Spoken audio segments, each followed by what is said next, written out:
Hello and welcome back to another episode of Battle Strats. This episode is called Made Not Born, which is absolutely true of both pro esports players on the Evil Geniuses and Navy sailors like myself, Lieutenant Jones. Mastering your role or your job doesn't happen overnight.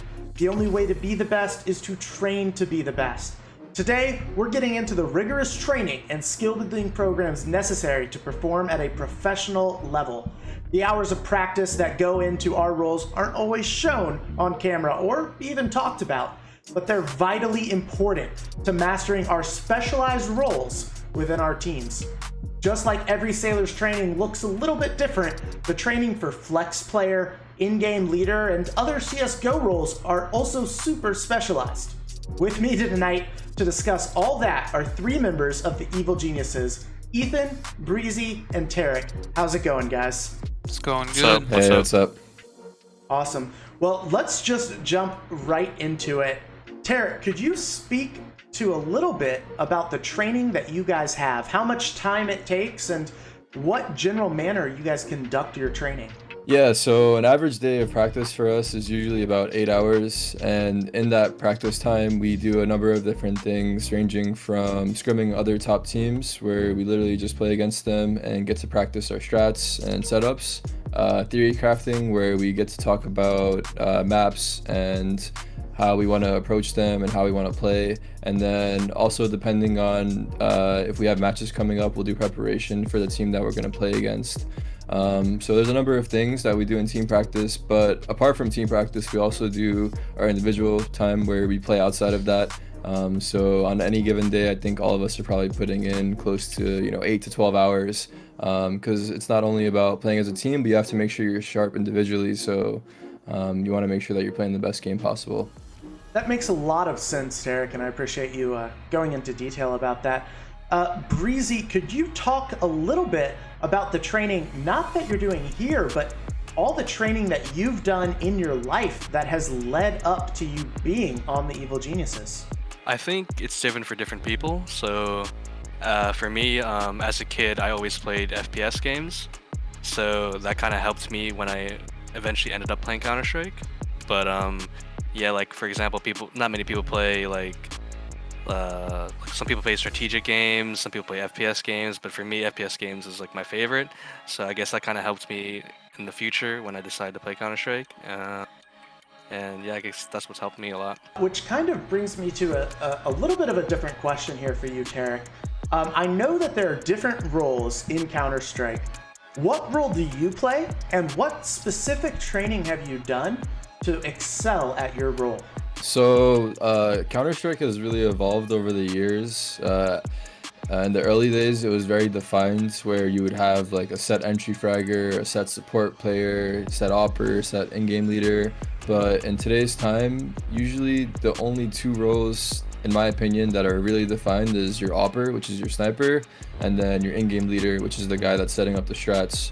And then me, Vince, and Ethan are those three other rifles, which kind of do it all. So it depends on the situation you are in, like in the map you're on, but we all have to be able to basically do everything exceptionally well. And whether that's supporting by helping your teammates enter the site, or whether that's entering by being the first one going in, you have to be really good at it all if you want to be a top team in today's time. Thank you guys for your insight into the different roles on a CSGO team and really what kind of training you guys have had to do. Now to talk a little bit more about the training that he's received as a Navy sailor, we have our special guest and fellow member of the Navy Esports team, PS1 Cherry. PS1 Cherry, how are you doing today? I'm doing great, LT. How are you? I'm doing fantastic. So right off the bat, tell us a little bit more about yourself, what it is that you do, and what training you've had to get there. So I'm personnel specialist first class. So basically what that means is I'm in charge of paying personnel transactions. It's my job to oversee things such as Navy sailors' pay to make sure that there are no pay discrepancies. And if there are, I would audit them and get them corrected. Some of the previous jobs that I've had are aviation electronics technician and aviation support equipment technician. So I've worked on things ranging from laser fundamentals and wire repair to turbines and air conditioning, as well as general and ground support equipment. My current job is scheduling and processing, and I'm a member of the Navy Esports team. That sounds like a lot of training has gone into all those jobs. So I'm going to turn this over to our EG guys. Do you guys have any questions for PS1 Cherry while we've got him here? How did you choose that role or path on the Navy, and what did it take for you to get to where you are today? I went through a lot of things growing up that kind of led me into wanting to do very specific jobs in the Navy. And as I was approaching my time to enter the Navy, I found that all of those particular opportunities happened to make themselves available. So I went for it. I started very young wanting to do things like electronics and just kind of tinkering with things around the house, TVs and radios and such. And when the opportunity presented itself, I just seized it. Can you talk about the training you went through at boot camp? Like, what was the worst part and what was the best part? I went through boot camp back in 2005, and honestly, the absolute worst part of training for me was just the cold. It was around February. There was ice everywhere. Everyone was flipping every 2 seconds. It was just an amazing experience because it was the first time I had seen snow like that. But at the same time, it makes it extremely challenging when you have to do things like go run for a PT, or you're walking in between the buildings trying to get where you're going, because all of our transit was on our own accord. Best part about boot camp, I would say, is just definitely the group of people that you share that time with. They really make it a special place, and you really learn to form bonds with people you never thought maybe you could. And it gives you an opportunity to see yourself and see the people around you differently as more of a unit instead of a group of individuals in the same place. Do you think training builds confidence? No question about it. When I started playing fighting games and when I started playing first-person shooters, it was something that I felt like I wasn't going to be doing on a stream, or I wasn't going to be doing for tens or hundreds or thousands of people at any given point. I just thought it was something I'd do for fun. And the first time that I did it, I remember I was the most nervous that I think I've ever been. But once I got up there and I realized that all of those people were there with the same goals and the same mindset, and they wanted me to be as successful as I wanted to be, and I wanted them to be as successful as they wanted to be, it was a game changer for me. Absolutely, 100%. So I'd like to throw that question right back at you guys. Can you guys tell us what was the hardest part or the worst part, and what was the best? Hardest part is probably when we first get there and getting over the jet lag, because like I said, we usually go to Europe for them. So getting adjusted to that, and then also kind of going with the schedule too. Since we're boot camping, it's going to be a lot of hard work and work like starting early and going late. So that plus jet lag is pretty rough. But I think the best part is after the boot camp, seeing how much progress we made from where we started to where we are at the end, putting in all that time. Question about your guys' boot camp. What exactly do you guys do, and like how long are they, etc.? So for me, when I went through boot camp, it was about 8 weeks. And when we went through, there was a lot of schooling, believe it or not. There was a lot of physical and mental training behind it. It felt like a really intensive growth process where I quickly realized that I was no longer, that kid coming out of high school. I was an adult now, and I had to take charge of my life and, care for myself and the people around me, my unit, my team. How do you keep your skills fresh for your Navy role? Daily practice, man. Just like everything else, I study, constantly throw situations at myself that sometimes may not even be in a normal situation to see in the Navy, but sometimes you get those random curveballs and you got to know how to deal with them. So I just try to keep my mind as sharp as possible, and I make sure that I keep my network open and I talk to as many people as I can to develop strong bonds with other people in my rate and out of my rate. So if I ever need to reach out and lean on my teammates, they're there for me just like I'm there for them. Do you play a lot of fighting games? Is that how you got into esports? Sure. Fighting games for me started when I was really, really young. I had some very avid family members that would play all the time, and I'd sit around and watch. So I kind of grew up in the scene without realizing that I was growing up in the scene. And before I knew it, it became part of who I was. And as I got older and I started to make more friends, inside of the military and out, I realized that was the group that I felt the most comfortable playing with. So I just stuck with it, hours of training, and here we are. I know I always ask you guys on EG here, I always ask you which one of you is the best. And you guys always skirt around the question and you never give me a straight answer. So I'm going to ask you a completely different question here. Which one of you guys trains the most?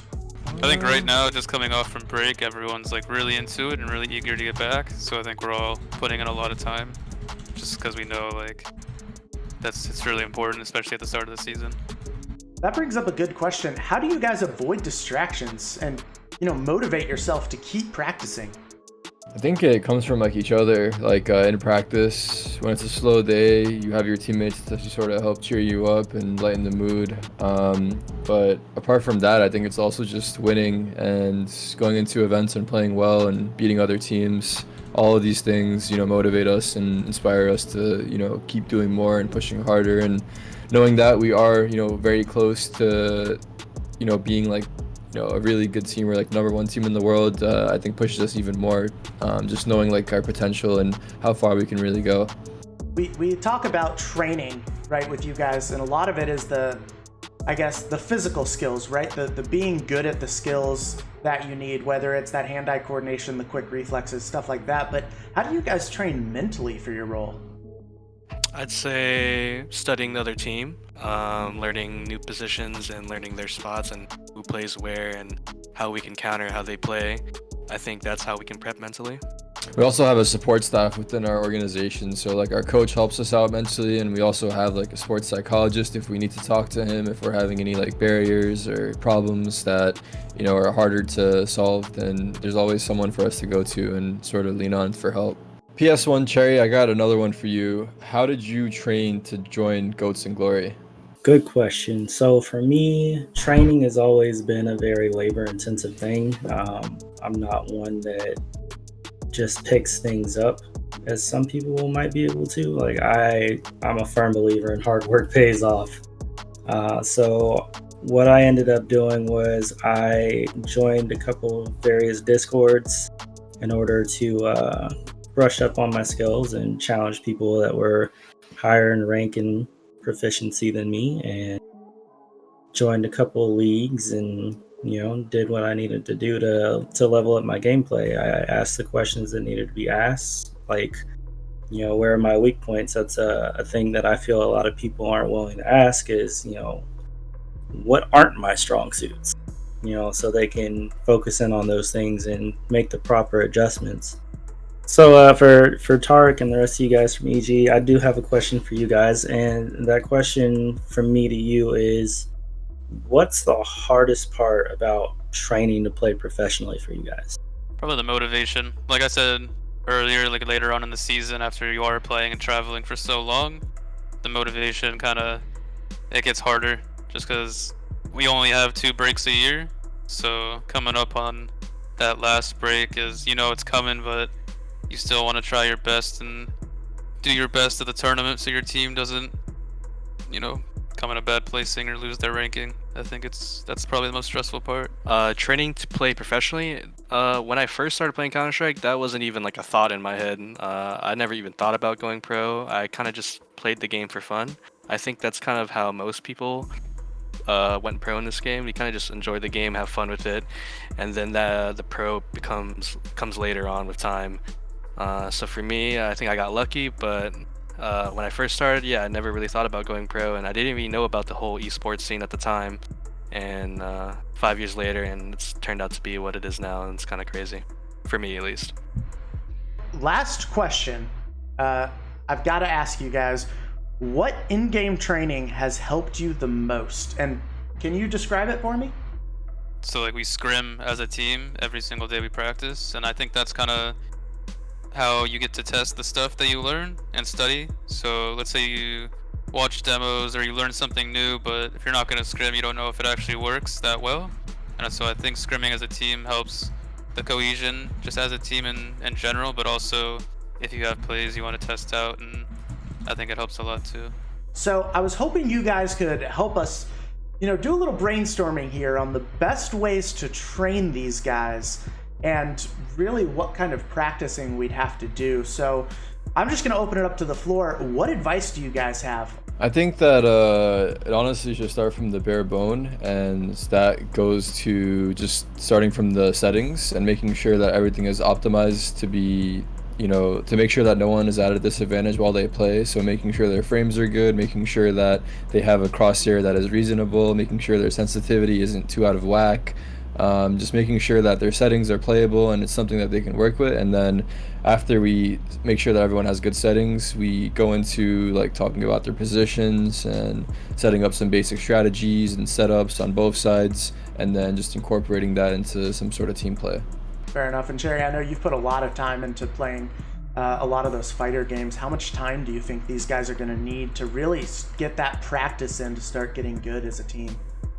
Honestly, outside of individual play, I feel like playing with your team, at least 3, 4, or 5 days out of the week at a minimum, a couple hours at a time to really focus in on exactly what they were saying, settings and working on your mechanical skill, and then focusing in on, learning what everybody's position is and how those positions integrate into the rest of the team is going to be crucial to making this thing work the way that it needs to work. We spend hours upon hours upon hours doing research and film study on other pro players and figuring out the strategies they use, the positions, the spacings, and everything else. And while that's just as important, exactly as I said, if you don't take the time to implement those things and implement them together as a team, it's just not going to be able to flow when you're actually together in that competition. I've got to ask, Tarek, you're looking a little bit sweaty there. Are you getting nervous that our CSGO team might be able to take you on? I mean, listen, if you guys want me to 1v5 you guys, we can make another piece of content with that. Awesome. Well, let us get our team together, and I think they might be able to beat you there. Anyway, I want to say special thank you to PS1 Cherry for coming out and hanging out with us today, giving us a little bit of a glimpse into the training that you've had and the training it takes to be a Navy sailor. So PS1 Cherry, thank you very much. Thank you so much for having me. Awesome. Well, I know I learned a lot about the training that PS1 Cherry's gone through from him, but I've also learned a lot about the training required to really be a professional CSGO player from you guys at EG. So I wanted to say thank you for that. Have you guys learned anything from PS1 Cherry? I learned again that preparation is kind of the same for a lot of things. Going into stuff, it's always really good to learn, but applying it is a whole different thing. Absolutely, and I think that even with all the training I've had in the Navy, hearing you guys talk about the training that it takes to be a competitive Counter-Strike player, it really gives me an idea of what's going to be needed for our own Counter-Strike team. So I just wanted to say thank you again to Tarek, Ethan, and Breezy for hanging out with me today. You guys have been amazing as always, and I look forward to seeing you guys again for the next episode. Thanks for having us. Yep, thank you. Absolutely. Well, thank you everyone for hanging out with us today and watching this episode of Battle Strats. Be sure to catch our next episode of Battle Strats titled Welcome to the Guild. We'll be having 2 more guest appearances. It's going to be extremely exciting. Well, don't forget to check out the past episodes of Battle Strats on Navy.com and stay tuned. You've got a lot more coming from America's Navy and the Evil Geniuses.